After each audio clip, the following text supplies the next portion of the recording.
The damage to HMS Coventry was nothing short of catastrophic, reducing what had seconds before been an effective fighting ship into a shambles. Externally, initially, certainly to the crew of HMS Broadsword, she seemed okay, although smoke was seen to be rising steadily from bomb entry points, particularly around hotel section.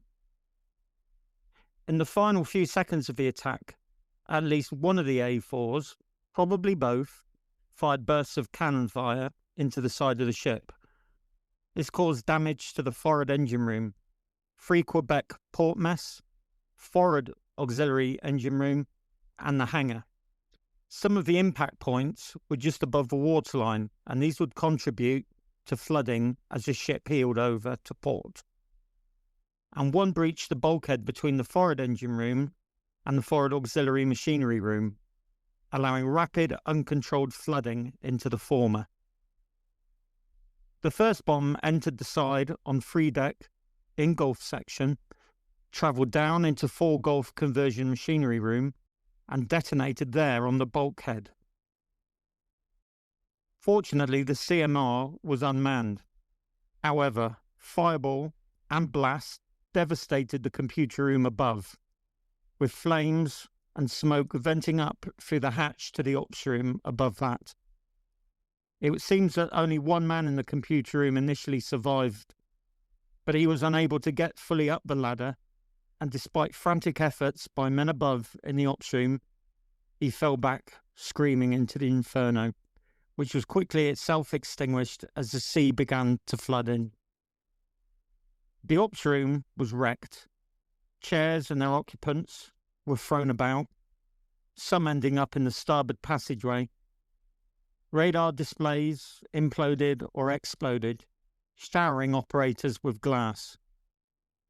Although the deck, which was made up of a sandwich construction, absorbed much of the shock and remained intact, the entire ops room team were thrown around and left completely dazed, many suffering injuries such as burns and glass fragmentation. Anti-flash hoods and gloves were blasted off, and some sailors found themselves desperately putting out flames on their friends just using their hands. After a few shocked seconds, survivors, mostly suffering these terrible injuries, began to evacuate, either up the damaged ladder to the cabin flat above, or into the passageway and thence up forward towards the fire and repair party post. Finally, the naval stores compartment in Free Hotel began to flood, with probable flooding in 4 Hotel below, and 4 Gulf conversion machinery room was now open to the sea. Coventry was already in trouble. The second bomb entered the ship at 1 Hotel on the port waist, probably almost vertically, passing down through the ship, severing some 440-volt and hydraulic supplies before passing through 4 Hotel. It seems likely that the bomb did not arm, but may have exited the ship side or bottom. Since the fire main was located below the hydraulic ring main, it is reasonable to assume that this bomb caused a loss of firefighting capability. As the ship heeled, the hole in the deck at 1 Hotel was the root cause of much of the catastrophic flooding into 2-deck passageway, where internal hatches had been left open by evacuees or simply blown off their hinges. A rapid free flood began as the ship heeled over, and water poured into Gulf, Hotel and Kilo sections. The third bomb entered through the Port Olympus engine intake, passing aft into the forward engine room, and detonated on the Port Olympus gas turbine module. The effect on Kilo section was horrific. All 5 watchkeepers in the space were killed instantly. As blast and fire vented upwards, the junior rate's dining hall was destroyed, and all 5 men closed up there were killed. Blast propagated along two-deck port passageway, and despite watertight doors being shut, the air gaps for ventilation or simply the sheer pressures involved blew hatches open, and there are reports of steel clips being bent outwards.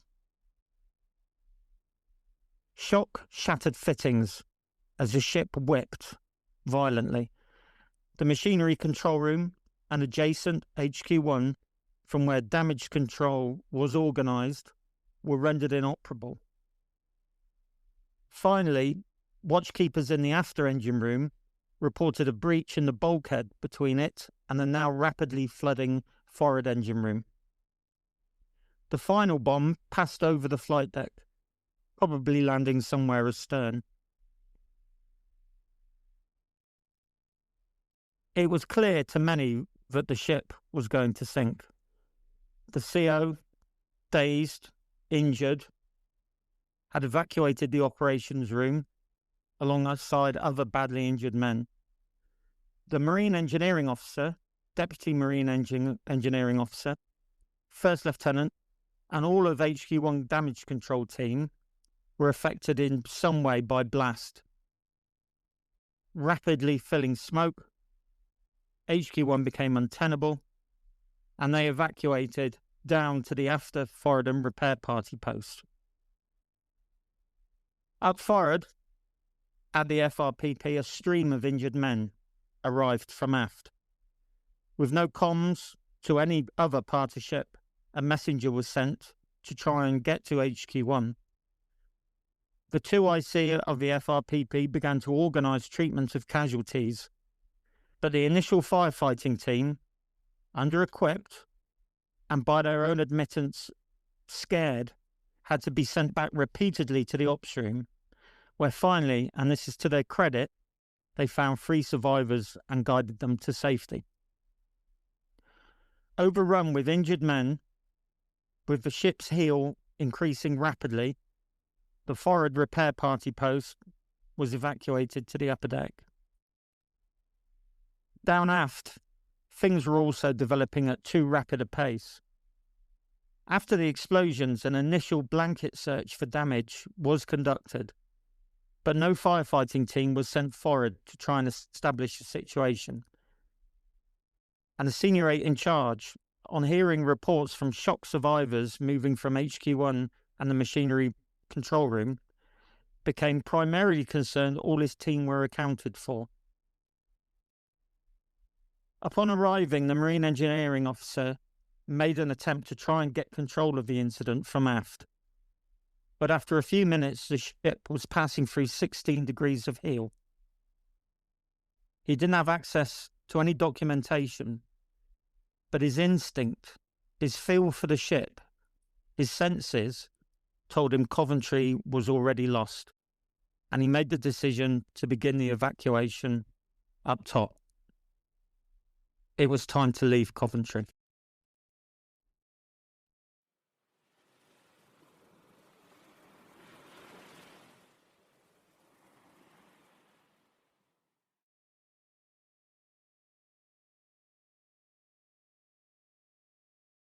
'25th.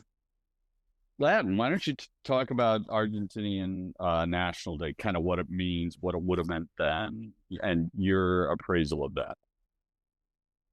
Well, it can't be understated. Every pilot who was flying that day understood that Dia de la Patria, the National Day, is a very significant thing for them.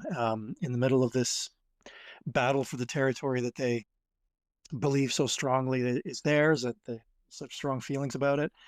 So, yeah, I mean, a lot of the things that were going on that day were motivated, or let's say accentuated, by the understanding of the significance of that day.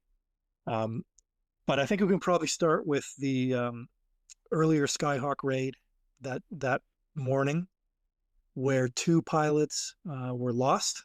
These were also 5th group pilots, Grupo Cinco de Casa, and it had an effect on. But at this point, they were already accustomed to losing colleagues. They had, as I said, they had gone into it knowing that it was going to be that way. and now they were living it since the beginning of May. So it was just another hard day for them. And as a result of that loss, the decision was made. It was time to strike. This became a priority target, and it was prepared. And they left in the early afternoon. 2 flights, Zeus and Vulcan, or Vulcano in Spanish, and the first flight under the command of Captain Pablo Caravaggio, who's one of the legends of Argentine aviation in this war. And 2 aircraft had to go back. So a 4-ship, 2-flight formation, approximately 2 minutes apart, set off around in the early afternoon of the 25th from Rio Gallegos. There had been somebody mentioned the Learjets early on. I think in Sharkey Ward's account, that one of those was airborne. They flew out of Comodoro Rivadavia, the Phoenix Squadron, these were civilian Learjets, no defensive systems at all. And they were flying on that occasion. They were flying as a radio relay, communicating between the flights, the radar in Stanley, and Southern Air Force Command in Rivadavia. So they were airborne, and this A4 flight was underway by the early afternoon. Maybe I'll just stop there for a sec while we figure out where do we go next with this one. Well, I just real quickly talk about the 2 flights that had gone by earlier, because I think they were the straws that broke the camel's back, in the sense that Argentinian upper command knew or felt certain they had to act on attacking Coventry broadsword. And so the flight that we mentioned earlier, there was a flight that tried to go into Ajax and bomb. They kind of screwed up and missed their turn because it was still low light. I mean, we are in winter in South Atlantic, and there was a low cloud cover at that time, which is important because early on that kept the Sea Harriers on the deck, and there was no cap at this point. Those 2 aircraft flew out north of North Falkland Sound's mouth and were engaged and shot down by a Sea Dart salvo off of Coventry. One of those aircraft escaped, and that definitely was more intel, hard intel, for the FAA, the Argentinian Air Force, about the location, position, and efficacy of this Type 64 pairing. What do you remember about that engagement, Keith? Not very much. What time of day was this? Can you let me know? You got 12:30 about. So the forenoon watch was pretty quiet, and then Okay. I think about 12:30 you went to State 1, maybe. I mean, the thing is, if you've served on a warship and you've been in defense watches and then going to action stations, it all kind of blends, doesn't it? Really, It does. It's really difficult to kind of pick. To be honest, I don't know. I don't remember many of the details. In the afternoon, I was on watch in the ops room, watching the 992 picture. But I don't recall if we fired anything. I'm sure we did. I know we had cap control for a lot of the time we were down south. And honestly, that's about all I can remember. Obviously, the second rain at 1800, 1815 was a lot more significant. Yes.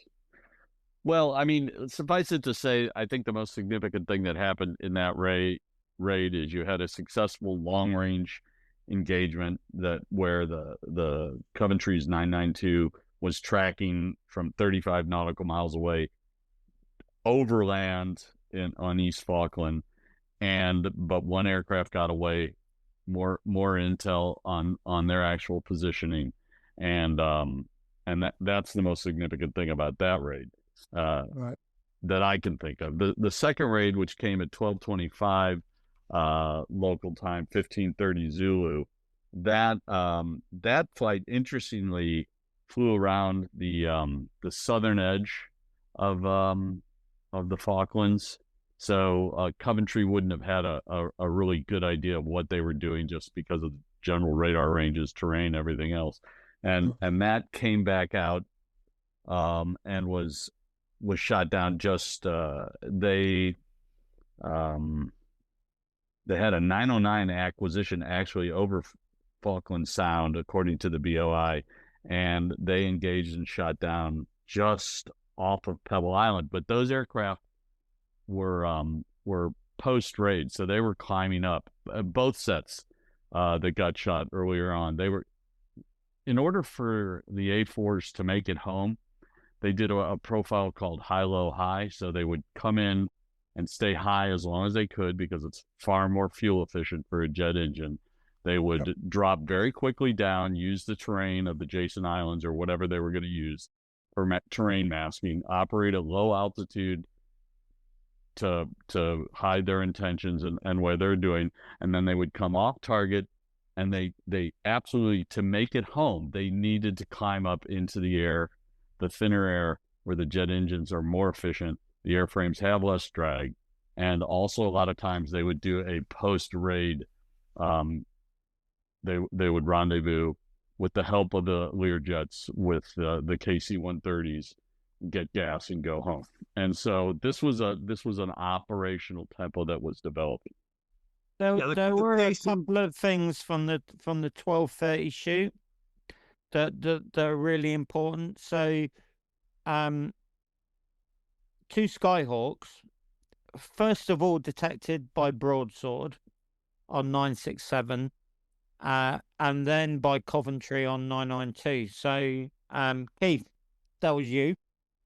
Yep. At about 52 miles. Now, the first thing is that's good detection range on 967. It's actually good detection range on 992, depending on the height. Now, looking at the BOI and reading a couple of other accounts, it looks like, Keith, you had real problems with moving target indication at that kind of range. So what happened was, and this is where we had real trouble with researching this. So when me and Tim were on Type 42 destroyers, you had an air team, which was 4 trackers, 2 996 medium range trackers, and 2 1022 trackers. Now, what I didn't know, and we're going to have to revisit the HMS Sheffield account, is in 1982 there was something called 2 TIs. So over on the missile desk, where in 1990 you would have CDART director, CDART controller forward, CDART controller aft, I didn't know that you had 2 AB gunners as TIs, and their job was to backstop the air team. They had completely different console functions, but they could initiate contact. So it looks like, from what I can work out and talking to a couple of CDART people, the 909 radar was put into something called spiral scan because the air team was struggling to track these 2 aircraft. Aft 909 got a good lock, but for some reason the ship turned to starboard. Now this is important because this happened later on during the final engagement. So this suggests that putting a fine aspect on the ship to the raid was considered to be standard operating procedure, and that put the after 909 radar into blind arcs. Only happened for a few seconds. Then the ship cleared blind arcs. 2 rounds were fired at 50 miles. And Latin, tail number Charlie 244, Captain Hugo Palaver, was the guy killed. Yeah, correct. A well-known, well-liked, more senior officer in the group. Yeah, so what we see here, and I think this is really important, is procedure on Coventry when faced with fighter bomber attack was to try and put the bow or the stern fine on to the raid, and if that affected weapon arcs, as it did in this case, AF 909, then so be it. But also, it was really interesting to know that the option was completely different. Well, the air team completely different, Tim, from when you and me were doing it, because you had two AB gunners, where we would expect to see CDART controller forward, CDART controller aft, and they had their own key sets, and then they would effectively backstop the air team. And I didn't know that.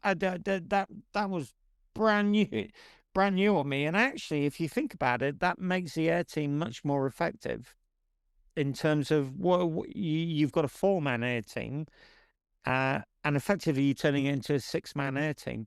Even though they didn't have what we call trackers functions, they had to use TI POS instead. But I wasn't aware of that. Were you? No, I wasn't. It's only a recent discovery that we've found from stuff we've been sent and more research that we've done. On the other side, there was only one 909 controller. So for Missile Gun Director Blind, or CDART Director, whichever you want to call him, he's not only got to control the launcher and the CDART system, but he's also got to control one of the 909s. And that's a lot to be doing in a close range engagement, which is what they were trying to do with Sheffield, which we'll talk about when we revisit Sheffield.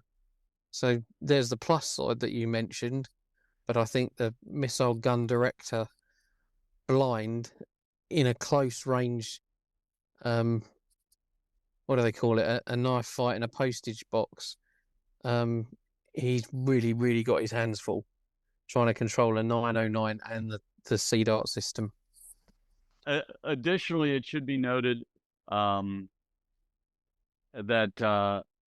and I don't know if how aware the ops team would have been, but I'd really like to hear from Keith if he was aware that of the intel that was sort of coming out of Chile through the SAS unit that was basically operating in, I think it was called Operation Figent, and they had a really good idea when raids were being launched out of the various airfields because of the Chilean radar. How aware Coventry was of that, and also how aware of what was going on with Argentinian flight ops because of the Spanish translator who was on Coventry interacting with the air ops at that time. Was that something that was well known in the ops team, or how did it affect things? It was well known in the ops team. We were also aware that we had a submarine just outside the territorial limit of Argentina, stooging around close to some of the air bases, Rio Grande, Rio Gallegos, Comodoro Rivadavia. We believe there were 3 submarines, and they were signaling, certainly for the last raid, that aircraft had left the mainland and they're heading in your direction with an ETA. We also knew that we had a Spanish translator on board. Since then, communications technician became a branch. Basically, you're a language specialist.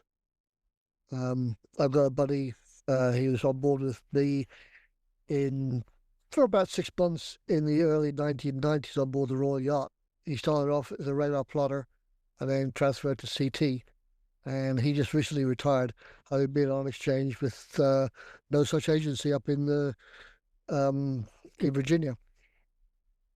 So yeah, we were aware of the intelligence sources.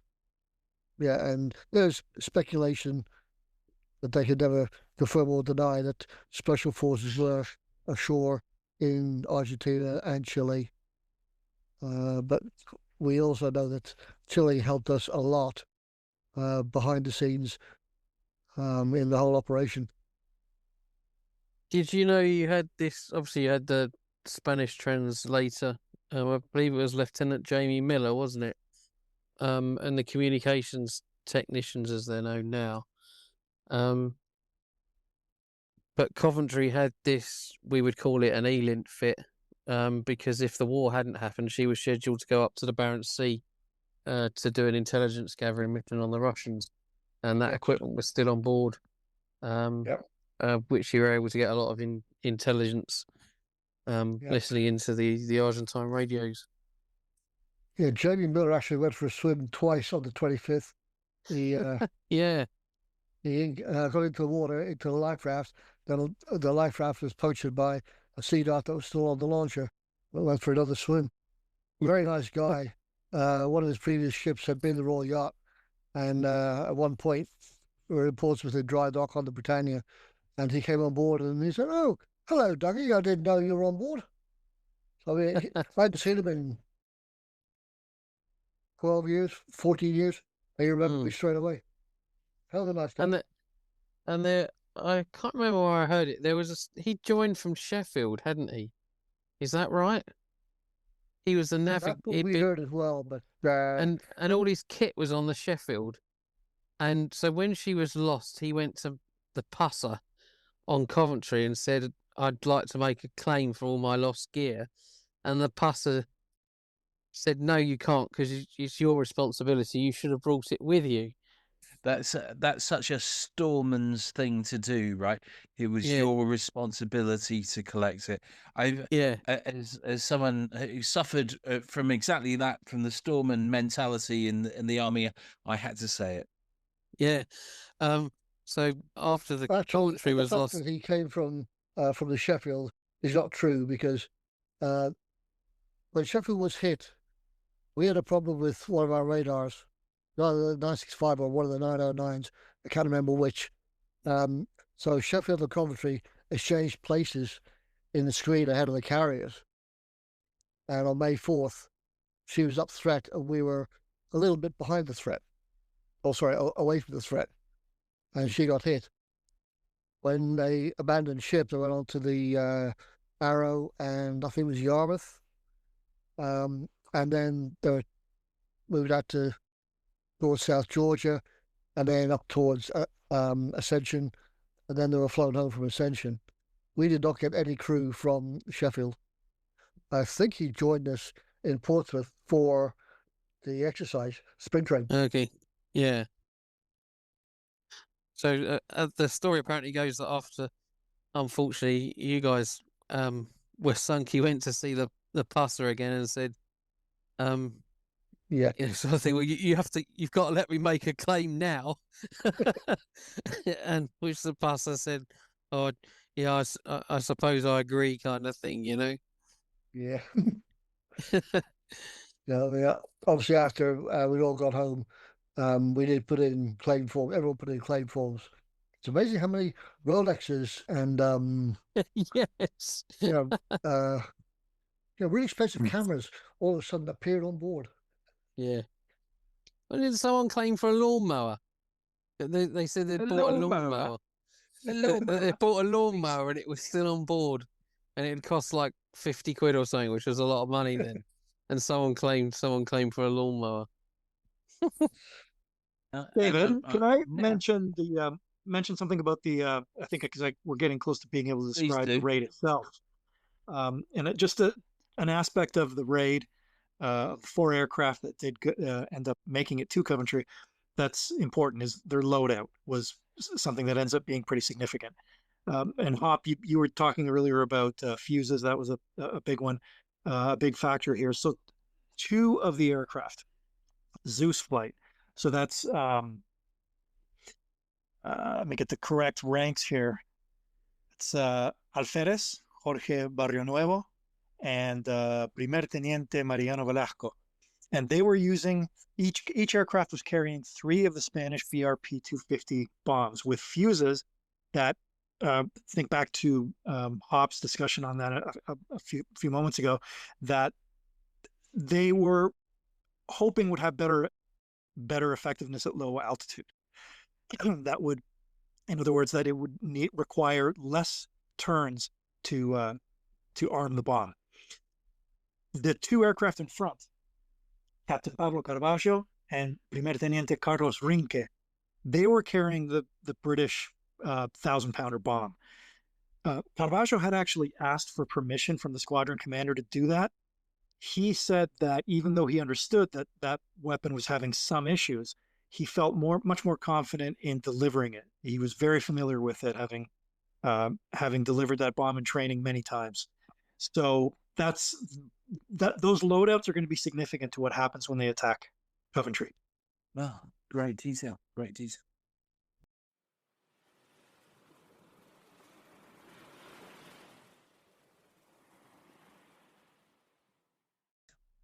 Shall we go on to the second attack at 15:30? Yeah, please do. Okay, so broadsword, yeah, again, good air tracks on 967 radar at 44 miles, and Coventry gets good tracks at 36 miles. So not bad performance at all. They're indicated to 909 radar at 33 miles. Now, this is interesting. What happens is Coventry loses track of these 2 aircraft as they pass overland, but 909 fire control radar, despite what some sources say, continued to maintain lock and therefore sea dart away. Now, this actually ties in because I've got a good mate who was on Exeter in the 90s for Desert Storm, and she talks about trials with sea dart in the 90s where engagements were tried against slow-moving contacts on a coastal road on a range. So this thing about 909 radar not being particularly great over land is a bit of a bum tail, to be honest with you. Single sea dart away, and a Skyhawk piloted by Captain George Garcia is destroyed. The guy ejects. Unfortunately, he and I do mean this because this was, I'm never going to deny the courage of these pilots. He ejected, got into the water in his survival suit, inflated his dinghy, but for some reason his search and rescue beacon, if he had one, didn't activate, and he was unfortunately washed ashore in 1983. So key takeaways from this are, again, though, Coventry made a turn to give that fine aspect. So she went bow on to the frat before conducting the shoot. Was he a squadron leader, was he, or do we know anything about him? Oh, you got me on that one. Off the top of my head, no. Sorry, Dom. Okay. So yeah, really sad story. I don't think any of us would wish that kind of end on anyone. So 1600 hours. Coventry goes to action stations again. That's a false alarm. That's due to returning Harriers coming off combat air patrol. Now, what's interesting here is Captain Hartdike. He's starting to think that Coventry is compromised there. There's something in the back of his mind thinking they know where we are. 1740 hours. CT's on board, as you were just discussing. There are indications on radio that Argentine aircraft are up. Now, this is where we kind of hit a disagreement, didn't we? the way I read it is communications intelligence was indicating that A4s were taking on fuel. But Hop and Latin, you disagree with that, don't you? The only reason I think it's interesting is because if it was an inbound air raid, you wouldn't be on comms. They weren't stupid. They knew that we had a degree of communications intercept. The only reason I can think of them coming up on comms in the clear and talking would be for tanker operations. But every pilot that I've listened to several accounts, multiple accounts from each of the 4 pilots, and all are in agreement that there was no IFR on the way in. There was a reason for that, because they were concerned with the 2 ships moving, that them not finding them where they wanted to find them, and all of them confirmed that they were that there was strict radio silence all the way in. The first person that broke radio silence was Caravaggio, the leader, just after they passed over Pebble Island. So that'll be a little bit further ahead here. And sort of supporting fires here for Latin. I too, when I was reading a couple different accounts, thought, okay, it appears they might have refueled, but went back and looked at that. And if you look at the specific range and do the math, they could do that run into Pebble Island fairly securely from a fuel standpoint, knowing that they would still have enough gas to doing the, as we described earlier, the high-low high to come off target and hit the tanker on the way home. And even if they didn't hit the tanker, I did some calculations. They would probably have made it to whatever the nearest airfield is, Gallegos or something like that. But it does appear, I'm pretty certain that they didn't hit the tanker on the way in, but did hit it on the way out.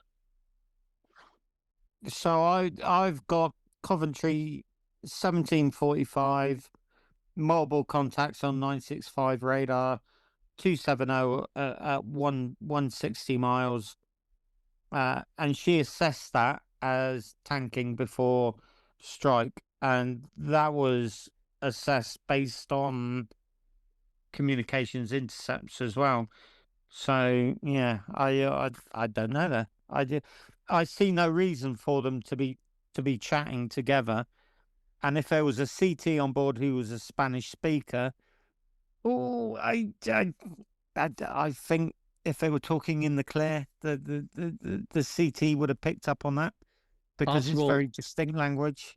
Possible explanation is that the C-130s were already out there, the KC-130s, and the Phoenix flight was already out there, and obviously the Learjet's not refueling, but they're coordinating at this point, and to me that's a possible explanation. Maybe not probable, but I would say possible, because there are other Argentinian airframes in the form of the tanker or tankers and the Learjet operating up there to, at that 140 or 50 mile point that's off West Falklands for refueling. That KC-130 would have been out there already.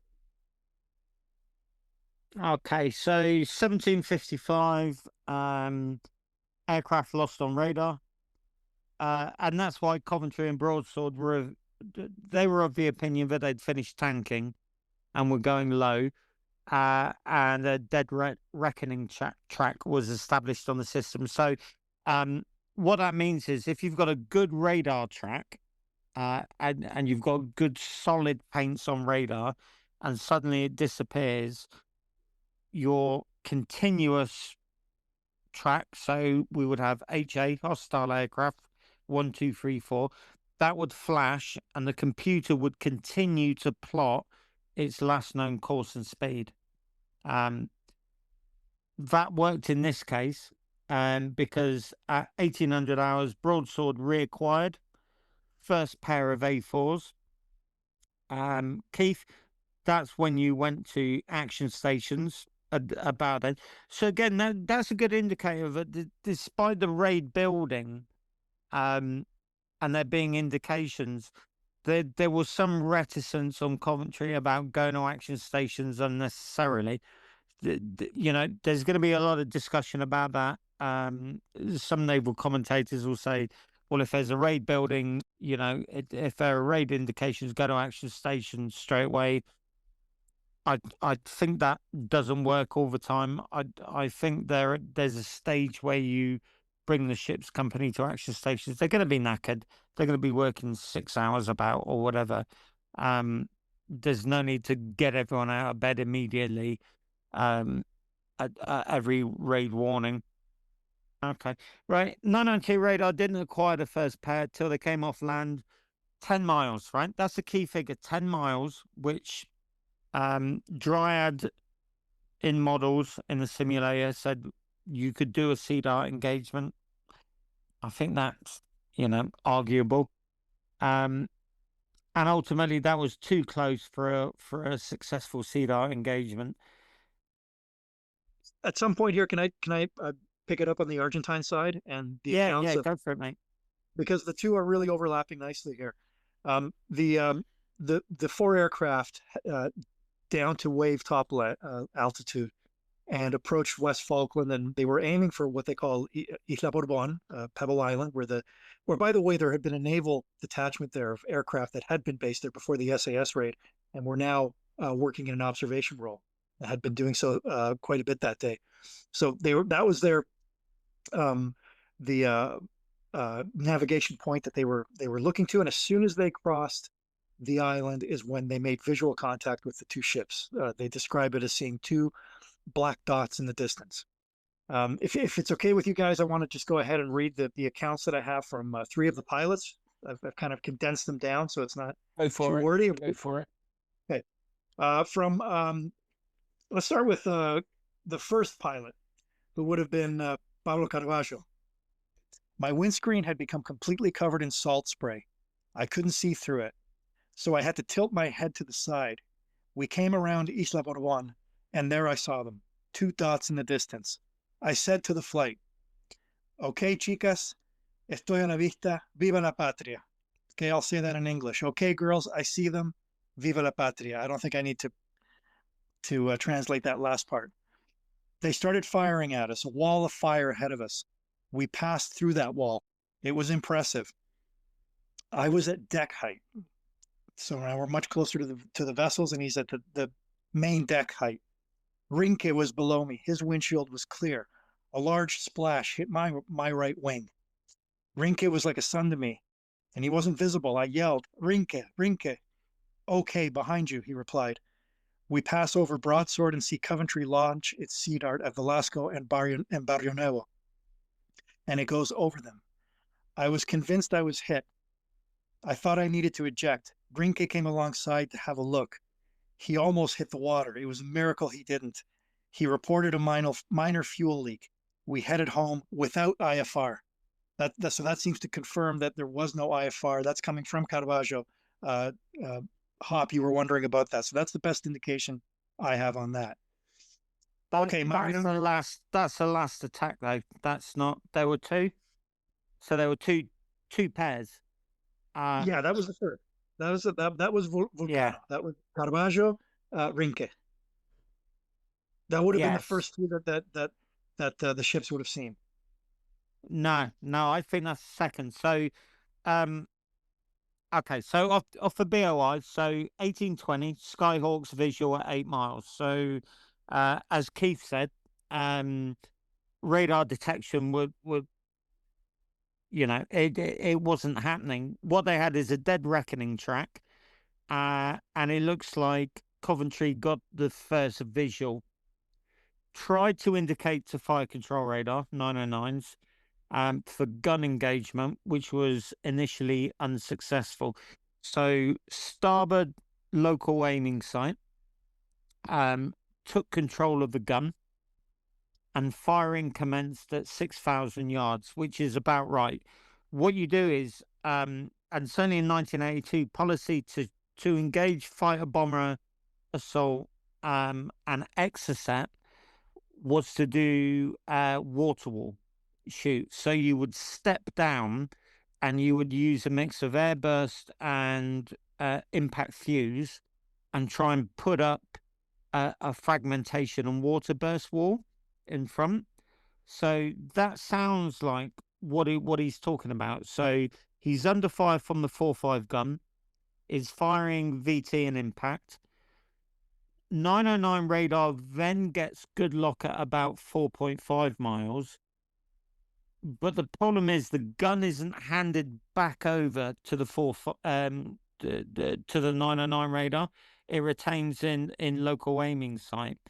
And we know that because accounts from the CDART director say he was looking at the 909 radar and he was watching rounds go outbound and they were falling short. And first of all, I assumed that meant the local aiming site was deficient and they were firing short because he couldn't range find. I think the starboard LAS operator was firing in procedure and was throwing up that water wall. And what we know from that is that the first pair turned away from Coventry and went after broadsword. So you had a combination of airburst and airburst VT and impact fuse 4.5 going off. You had the 20 mil starboard Ehrlichen going, plus I think there was one GPMG. And what they did was they turned away and then they went after broadsword, and that's when you got the hit on broadsword. So I think that account you're reading confuses the first attack with the second attack, and it was during the second attack that a CDART missile was fired off bearing, probably purely for deterrence. Well, I'm going to have to politely disagree. These guys had the 1,000-pounders, and they were the first attack. I think his description is a little fuzzy and compressed, but he definitely was the first attack because, and I know that because he had the 1,000-pounders, and it was him and Rinke that had chosen those. And of course, it didn't. I mean, I think it went through the quarterdeck and then took the nose off the links on the deck of the broadsword. But yeah, I'm pretty sure they were first. But I also think you're right in that the timing gets pretty cloudy because we're talking about two different descriptions. If Latin reads the description of the two trailing pilots, they seem to have a little. If it's the same ones interviews I've read, they seem to have a little better essay on the timing of it. So, do you agree, Latin? Yeah, they're about 2 minutes behind, according to them. And they see, so second flight sees from a distance the launch of the CDART. And my understanding is that Caravaggio and Rinke see the launch of the CDART basically as they're going over, or they're very close to broadsword. Yeah, so looking back through, so what you have is CDART fails to engage, gun put into starboard LAS, 909 acquires at 4.5 miles, gun not returned to LAS, to 909, CDART doesn't engage, aircraft switch, turn to attack broadsword. She has good 968 tracks, coming off at 10 to 12 miles. Seawolf auto alerted at 6.5 miles. 4.5 trackers acquired. But what happened was the system, because it was in auto, it was tracking lead contact, and it basically alerted on a trail contact, disregarded the first completely for some reason. This was a software problem, and then essentially failed to lock after that because of poor TI.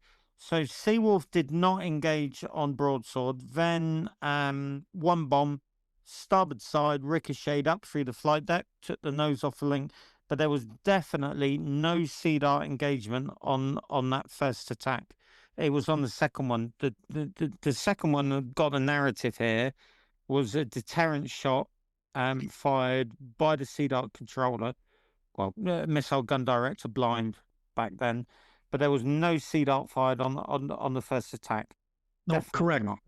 Correct, Tom. That's what the account that I'm reading here from Caravaggio is that and Rinke saw it as well, that they saw the launch, and it kind of went over their shoulder, went behind them, and then the other flight, they get a very clear view of it. Also, as it arcs over them and behind. Yeah. So the final attack. So as first pair fly over broadsword and the bomb ricochets up through the flight deck, I think I can't say 90 seconds after the first attack. The second one is on the run-in. Good detection initially off north coast of Pebble Island, and they were passing left to right at 8 to 10 miles, which again is knife fighting range for a Type 42. You know, 10 miles you were really going to be a hard push to do, and what we call an alarm procedure there. Was Coventry concentrating on the departing pair? I think that's a reasonable question to ask. And again, that brings us back to the spatial awareness, and certainly what we may be seeing in this final attack is Coventry and Broadsword not quite aware of a new threat access. You know, the two aircraft had just flown overhead and are departing, and maybe attention was drawn away from the inbound raid. So flight controller sets up cap for interception. Something happened in the ops room that called him, made him call off the cap. This is what I think I was going to say. We need to talk about the cap. So as the raid is approaching from the west, the cap section is joining, and this is what me and Hop were talking about the other day. The Admiral had put this 20-mile ring around the amphibious operating area, and the Harriers were not to go in it. So they were having to skirt round the outside of the AOA, and that cost them a little bit of time, didn't it, Hop? And there's a possibility that lost time was the difference between them being able to get at the first pair and not. They get hauled off by Coventry's FC fighter controller following the call of birds of firm in Coventry's ops room. So the 909 does acquire that first raid at about 4 to 5 miles. And it's at that point when the FC hears the birds of firm call that he calls the cap off and puts them into a port orbit. I've got that for the second raid. No, it's in the BOI that he hauls them off for both. He ends up hauling them off for both raids. Yeah, if you look at that final engagement thing, you'll see there's a port orbit and then there's a starboard orbit, which is raid number 2. Yeah, I've got 909 lock finally achieved at 4.5 miles, and I think the forward set continued to track to 1.4, but the gun was not taken out of starboard LAS and put back into 909, which is going to be a question, because Missile Gun Director Visual said he was watching 4-5 rounds outbound. It tells you how good 909 radar was, but they were consistently falling short. But I don't think I think that sounds like a criticism, but as I said earlier, I think that was starboard LAS firing in accordance with SOP and doing a wall-to-wall thing. And if you look at the photos, that kind of it tallies in that rounds were falling short, but also we've just heard an account from a pilot saying a round landed short and drenched aircraft. So, yeah, I think that all ties in quite nicely. And then the Seawolf malfunction, I did the research on that. It was a National Geographic Seconds from Disaster, I think it was, that was filmed early 2000s. And the operations officer from Broadsword is in it. And they actually go on, David Hart-Dyke and the AWO from Coventry, Richard Lane, are on one of the 42s that had been decommissioned on the trots in Pompey. And Graham Edmonds, who was the ops officer of Broadsword, he's on a 22. And he explains that what basically happened is the aircraft are flying in very close formation. So initially, the system sees them as one target. And it sets up Seawolf and it's all happy and it's going to play and it's going to fire. As they get closer, the radar 967, 968 is able to break them out as two separate targets. And what the computer did was it initiated two new tracks. But this is one of the glitches with Seawolf that they discovered during the trials. So the computer generates two new tracks, but the old one is still in the system. And what he said they believe happened is the old track, the first track the system was generating, was in the computer's mind going a little bit quicker than the two new tracks that were formed.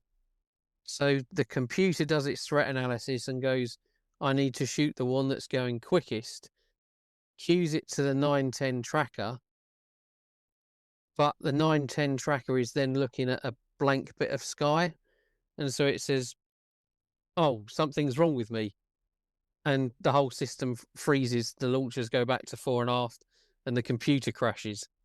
And that's how he describes what happened with the Seawolf malfunction then. And then they've got the bomb comes through, Seawolf's malfunctioned. Captain Canning said he was trying to ascertain from the bridge if the navigator had seen the bomb come in one side and out of the other. And meanwhile, the Seawolf team are trying to successfully reset the computer. And he shows in the documentary there's like a line of little switches, and you had to run your finger across this line of about 30 switches to turn them all off, and then put them all back on again, and then operate two more switches and finally tell the program to rerun, and the system then came back online. But you've got all of that going on in Broadsword's ops room. They've got action damage, Seawolf's malfunctioned, they know how it's malfunctioned, they're trying to bring it back online, and I think that's where the situational awareness starts to break down, that they're just overwhelmed, there's just too much going on and not enough time. And the officer to watch on Broadsword never got told about the bearing of the second raid, and that's when it all starts to go wrong with the second pair. Yeah, concur. Yeah. And people need to be aware of how quickly this is or how little time Broadsword and Coventry have. The aircraft are traveling 7.5 miles a minute. Yeah. So they're going, every 10 seconds they're covering 1.1, 1.2 miles. I mean, there's just no time. And by the time they pick them up, they cross the short Pebble Island at 10 miles. So let's say they pick them up at 7.5 or 8. They're at a minute right there. It's happening crazy fast. And this is all happening at the same time. So and this is where your air team, how it's hard to describe, but how fast your air team are on the keyboard, and looking at their radar is going to make all the decision or all the difference. So Keith was on Gloucester in 91, and she had the Siltwork engagement. You're looking at a radar screen. You've got a keyboard in front of you, and you've got your right hand over the tracker ball, and you're looking at a continuous rotating screen. And every 6, 7, 8 seconds, there's going to be a paint. And there are going to be maybe a dozen paints on there. And your eye, if you're good, your eye automatically cues into it. And you'll note a paint that wasn't there on the first sweep. Second sweep, it's there. Third sweep, there it is again, but it's a little bit closer. Fourth sweep, there it is again. Roll your tracker ball over. SP1 auto inject. That's 4 or 5 seconds. APS tracker free. New track, 050, 30 miles. He's got to look down on a really ergonomically not great display, because it was a horizontal display. Roll a tracker ball over. He's got the anti-air warfare officer leaning over as well, same time. So you're both kind of leaning over. 5th paint, track. 6th paint, track. And then you start your alarm procedure. And this is 30 seconds. Now you've got to start thinking about indicating to what we would call CDART director, which back then was missile gun controller blind. So there is a set amount of time, and it's not instantaneous. And you're very much dependent, particularly in terms of 992 tracker. Am I right, Keith, about how good they are? That ability to stare at a screen and look at 30, 40, 50 paints on there, and your eye automatically tracks in. Sweep 1. That wasn't there before. Sweep 2. Shit, there it is again. Sweep 3. Bollocks. Tracker ball over it. Sweep 4. SP1 auto inject. Sweep 5. APS tracker free. New track. Sweep 6. CDART director AWO. Investigate. Track 2256 050, 30 miles, right? And all the time the clock is ticking. And if they're doing 500 knots at you, you do not have a lot of time to do it. Now, that's a best case scenario if you're off the coast at 30, 40 miles. If you're 10 miles off the coast and their hair's on fire and they're doing 500 knots, you literally seconds. And that's why, Tim, I think SMOP's coming out with this. It's possible to do a snap engagement CDART at 10 miles, as stated in the BOI. I think that's bullshit. Certainly in 1982.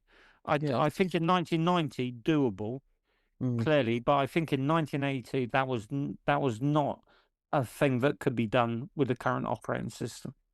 And you say about the speed of the eye. This is why the fighter controller gets mentioned in dispatches as well, for the 3 kills he achieved the day before.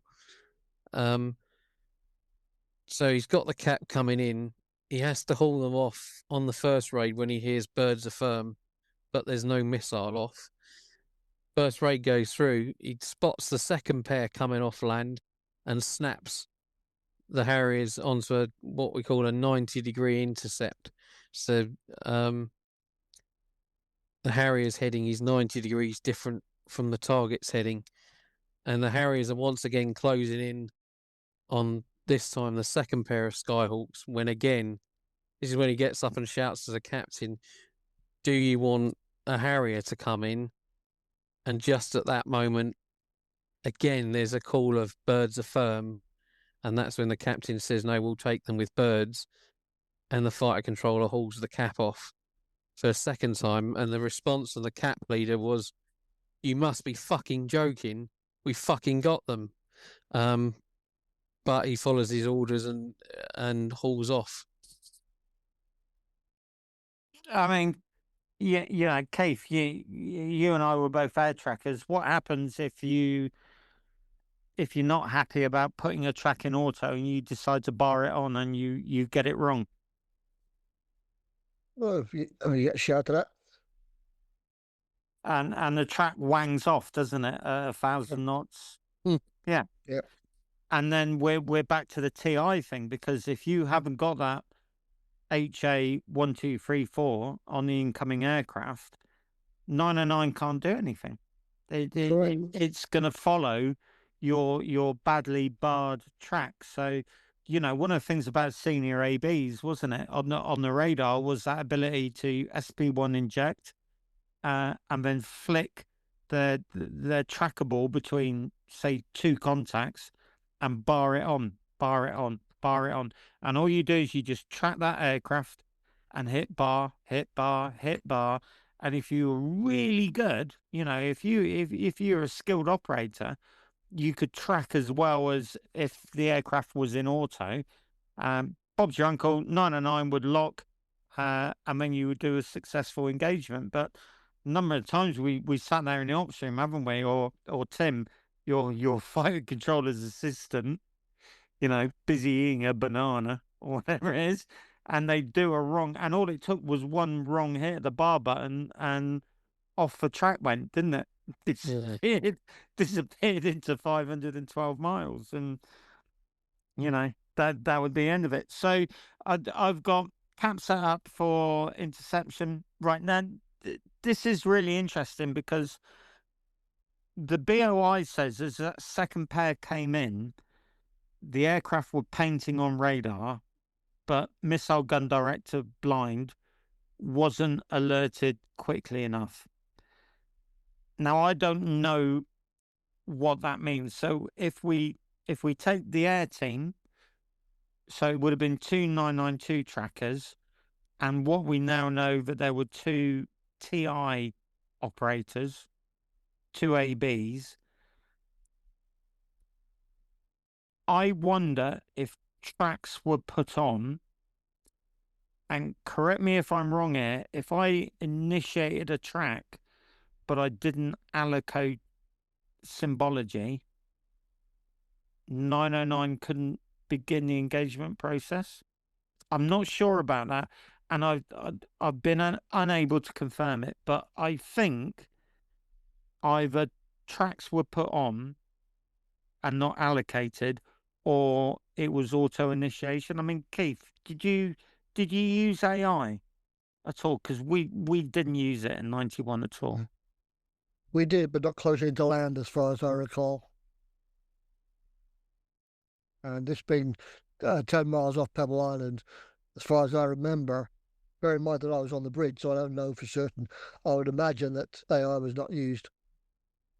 Yeah, we would sector it out because it was just, it wasn't worth the hassle. So, hanging CDART director, I've got CDART director, I mean missile gun director, blind, wasn't alerted quickly enough. So my guess is either auto eggs or tracks were put on and not allocated symbology. Right. Now we come to the really important bit. So Coventry starts turning to starboard using 35-degree wheel. That puts our aft 909 radar into blind arcs. Forward 909, as we've said, not alerted, so it can't get a lock. The 4.5 gun, which had been engaging the first raid and had been firing over the starboard bow, is now put over to port local aiming site. Now, this is where something catastrophically went wrong with the gun. And I say catastrophically because we know the first raid was deterred by the 4.5 gun firing short. And what happened was, because the gun's at the front end, the gun will always take the shortest possible route to get on a new bearing. But there are things called angular limitations on the gun. So when they transfer, and if this is difficult to understand, what I recommend is you look at the diagram. We're going to provide a diagram of the final engagement. But basically, the gun tried to train from starboard bow through to port bow to follow the port local aiming site. And essentially, the system didn't like that at all. It hit something called angular limitations. there are ways to prevent the gun from doing that, and it's called sectoring out. So the gun controller makes a manual input into the keyboard, and what he basically says is, look, gun, do not traverse through the stern. If I need you to shoot port side from the starboard side, take the long way round. If you don't do that, the gun basically hits limitations and you have to do something called a gun unwind. It looks like that's what happened. So that was the first problem. The second problem was the port local aiming site was operationally defective. The binoculars on it had a filter that would allow you to look at contacts in very strong sunlight, and the filter permanently came down. So what they did was, and this was agreed on board Coventry, was strap a set of binoculars above the sight. Basic set of 7x50 binoculars. What wasn't appreciated is because the way the LAS work, it provides data to the computer and then to the gun. And if you strap a set of binoculars over the top of the actual binocular sight, you get a false inclination. So the gun was essentially receiving false data from the local aiming site. So the gun trained round, right? And initially, happy days, gun trained round to port, began the engagement, fired 3 rounds at the pair of attacking A4s. And then the gun is pointing too low because of this illegal set of binoculars on the side. And what the gun basically says is, I can't depress anymore. I can't get the barrel down. Actually, the gun could have carried on firing, but the binocular sight was feeding false information. So the gun went into what we call depression. Gun controller by now is, oh shit, what do I do? The gun controller didn't appreciate that it wasn't that the gun had gone through a stern arcs. It was the fact that the gun was trying to follow a wrong target inclination. So starts trying to bring the gun back into what we call park mode, which is something you could do. You could make an injection, which was GP POS, I think, the GP POS R or something like that. And was basically trying to bring the gun back to point fore and aft, reset it, and then carry on the engagement. And it didn't work, unfortunately. The gun ended up off axis. Port 20mm sailors on the upper deck firing self-loading rifles. And then at this stage, that's when the missile is fired. So very difficult to work out what happened, but as Coventry's turning to starboard, I think 909 forward radar locked on to something. My personal suspicion is the gun in front of the launcher, bearing in mind that you've got 2 aircraft coming in at you very low. And if you look at the photo, we'll provide the missile fired off at a very high angle. I wonder if it was a deterrent shot and the CDOT director just got a round off hoping that it would deter, or whether the launcher might have been actually on target.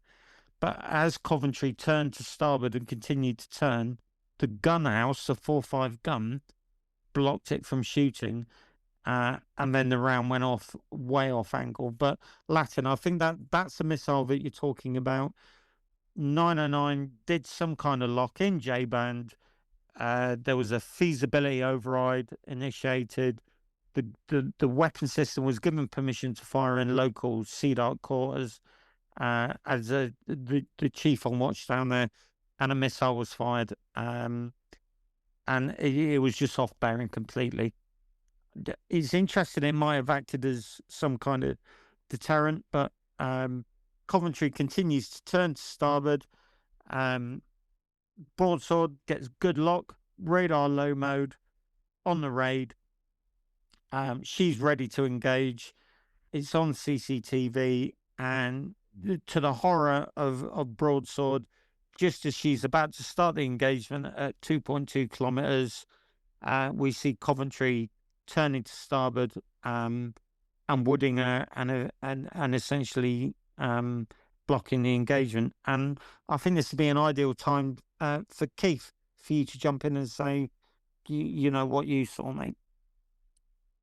Well, we saw the aircraft coming in off the land. They were very low. I was on the bridge, and the order went out, take cover. It was not on the main broadcast. It was just word of mouth from the officer of the watch. Took cover, stand to. Maybe 30 seconds later, stood to, stood up, looked out the port bridge wing, out over the port bridge wing, and I saw the aircraft level with me. And bear in mind that the deck height of on the bridge of a 42 is about 40 feet. And the aircraft flew down the port side, and we immediately took on a significant list to port. Didn't know what the damage was. The captain somehow found his way up onto the upper deck from the ops room. His anti-flash was around his neck, burns to his face, not serious as it turned out. And there was some discussion between the captain, I think there was a chief there, the officer of the watch, the navigator, and the heeling over to port continued. Obviously wasn't getting any better. I should imagine there was some kind of blanket search for damage down below. But the heel was just getting worse and worse by the second, never mind by the minute. The captain ordered abandon ship. I reached for the main broadcast, and someone said to me that there's no power, no one's going to hear you, which is why no one heard the order to abandon ship. And to this day, 43 and a half years later, I still don't know why I didn't just stay on the port side, put on my once only suit, life jacket, and jump into the water. But no, I wanted to do the hero thing. I crawled up 30-degree and increasing slippery linoleum tile floor, get to the starboard side, and go out the starboard side bridge wing floor, and then down past the Olympus intakes, and then down past the boat deck onto the starboard waist, where I put on my once only suit and life jacket and entered the water. And that was about it.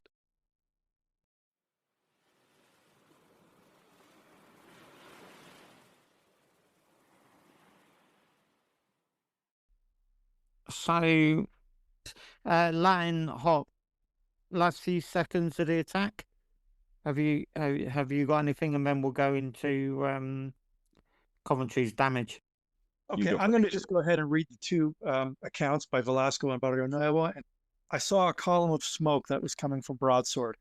It came from the stern, a long, narrow, black column of smoke at high angle that went up high because there was very little wind. These were from the bombs that had hit broadsword. I could see the destroyer Coventry. It was moving quickly. I was seeing broadside. It was turning towards us to reduce the size of the target. And that's when it launched the missile. I had gained a bit of altitude in turning, and that's when their radar probably acquired me and fired the missile. I saw the launch, lots of smoke from the bow, and I could see the fire coming out of it. I had no chaff, no electronic countermeasures. All I could do was violently turn to the left at 90 degrees. I splashed the water surface. We fly about another 15 seconds. I realized that the missile was on a course away from us. I closed the distance to the ship, closer and closer. The missile passed us from to the right and behind. The ship's captain had sent some crew to the deck. They were firing at us with all caliber of weapon. There were water splashes all around us. Some looked like a whale blowing air. Some were much larger, probably from the heavier cannons. I suddenly had to pull up, and I was very low, just above the water. I needed to avoid the ship. I had been calculating distance and speed and calculated the bomb drop visually. Barrionuevo tells me behind me, "Sir, you hit it. I saw 3 impacts." We turned to the left again, and down to low level, zigzagging violently at maximum power until at some distance we began to relax. And then quickly, Barrio Nuevo, Velasco made a sudden and violent course correction, and we were just above the water. I was unable to lower altitude to let him pass me, so I had no choice but to nose up, and that's when I saw the missile. Rinky was shouting, "Misilazo, misilazo." It was an impressive sight. Not more than 10 seconds I watched it. We must have been too low. It could not see us, passed over us. We continue 40 to 50 meters apart, and we start to see the gunfire from the ship's 4.5-inch gun. But it wasn't hitting us. We were flying very close, hoping that the radar would see one target aim and aim between us, hitting neither of us. This was one of our defensive tactics that we had developed since we lacked ECM and chaff. Then I started to see smaller splashes, smaller caliber weapons, 20 millimeter, 7.62 millimeter. I nosed up to deliver the bombs. I was at the main deck height. I couldn't believe what I was seeing. It was happening so fast his brain was consciously processing it. I see perfectly Velasco releasing his bombs. 2 hit above the water, 1 meter and 1 below the water line. And something that really scared me, the sudden explosion of the 2 bombs, lots of black smoke. I flew right through it. I released my bombs and turned to avoid hitting an antenna radome. I nosed down and checked my RPM, looked to broadsword. I can't believe I'm not hit. So I'm going to kind of just give some supporting information on that. When it's Velasco, flight lead, we'll call him Zeus 1, because it's easier for me. He sees the missile launch, and he's already so low that he is consciously raising his aircraft from, say, the 30, 40 foot level to a slightly higher level. He does that and sees the missile launch that we talked about come off the rails. Almost instinctively, he's going to do probably a 15-degree offset, hard. And when he does that, he raises his nose a little bit, so he comes up a little bit, and he interferes with his wingman's flight path. But the reason he's doing this defensive offset is he's trying to see what the relative motion is to the missile. If you can see relative motion, in other words, you're looking at the missile and it's not a solid dot on your canopy, it's actually moving from what would be in this case left to right on your canopy, that means it's not tracking you. And if you can see any of the missile trail from the booster engine, it's also probably not tracking you. He takes, sounds like about 10 seconds on that heading, and then turns back to get back on track to hit Coventry. But he's kind of forgotten he has a wingman here for a second, and he's putting his wingman, because we're operating at 30, 40 yards, say 50 yards distance, in a really bad position, because he's kind of climbed up on him a little bit and he's crossed over him, and that's troublesome. Or he's crossed right in front of him. Normally a wingman would drop down about 10, 20 feet and to do a cross under and reassume attack formation on the other side. Well, that's not an option for Zeus 2. So he has to climb up and clear a little bit, and then cross over from an altitude slightly above and behind Zeus 1. That's when I think, if they hadn't reacquired him, that's when they got a good radar lock on the 909 that we had talked about, that Broadsword has. If they didn't have it before then, they got it then, because the parameters became better. All that being said, they let the bomb. It's too late, and with Coventry, crossing Broadsword's bow, it's now a fait accompli. They're going to be able to release their weapons, and it's going to be game over. Interestingly enough, Zeus 2 actually is not able to release its bombs. Ends up with hung stores, and doesn't and doesn't even goes through all of this and doesn't even get a chance to put any bombs off its rails. But we can talk more about that later. So that I just wanted to add a little color to that part of the attack. I think that if I could add quickly, that Barrio Nuevo's account that I read there, the part of it that really jumped out at me when I first listened to that interview was that while this really interesting discussion about what was happening on the British defenses side, for these pilots, and like I said before, their naval counterparts had told them, of 4 aircraft, you can expect 3 will be shot down on average. So they're expecting every second could be their last. They're ready for it. And to a man, once they've passed the 2 targets, they just can't believe that they really haven't even been hit.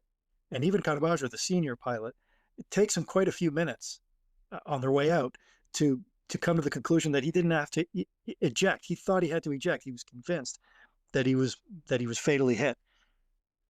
That's the mindset they were in.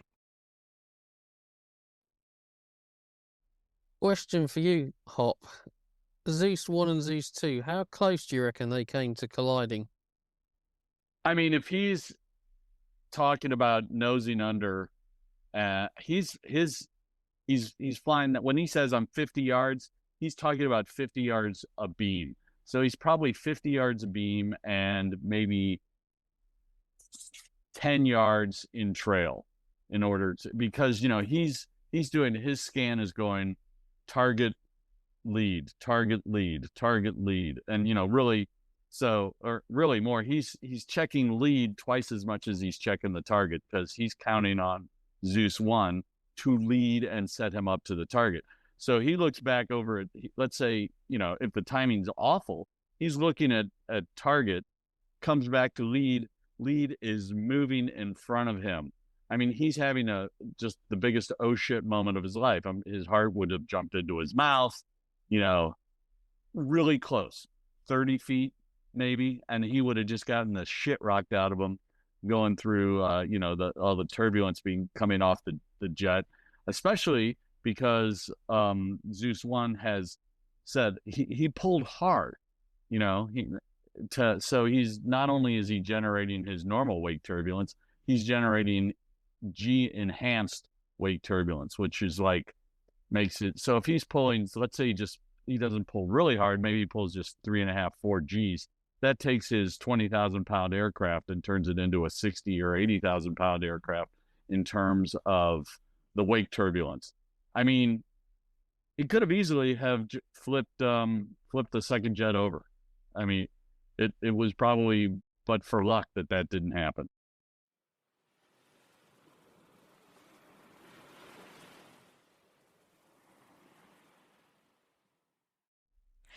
As we wrap up our series on HMS Coventry, I want to offer a heartfelt thank you to Keith for joining us. His willingness to revisit that day and share his experiences has brought an invaluable personal dimension to the story. If you'd like to hear more from Keith, his full interview, Dougie's story, is available now on Patreon.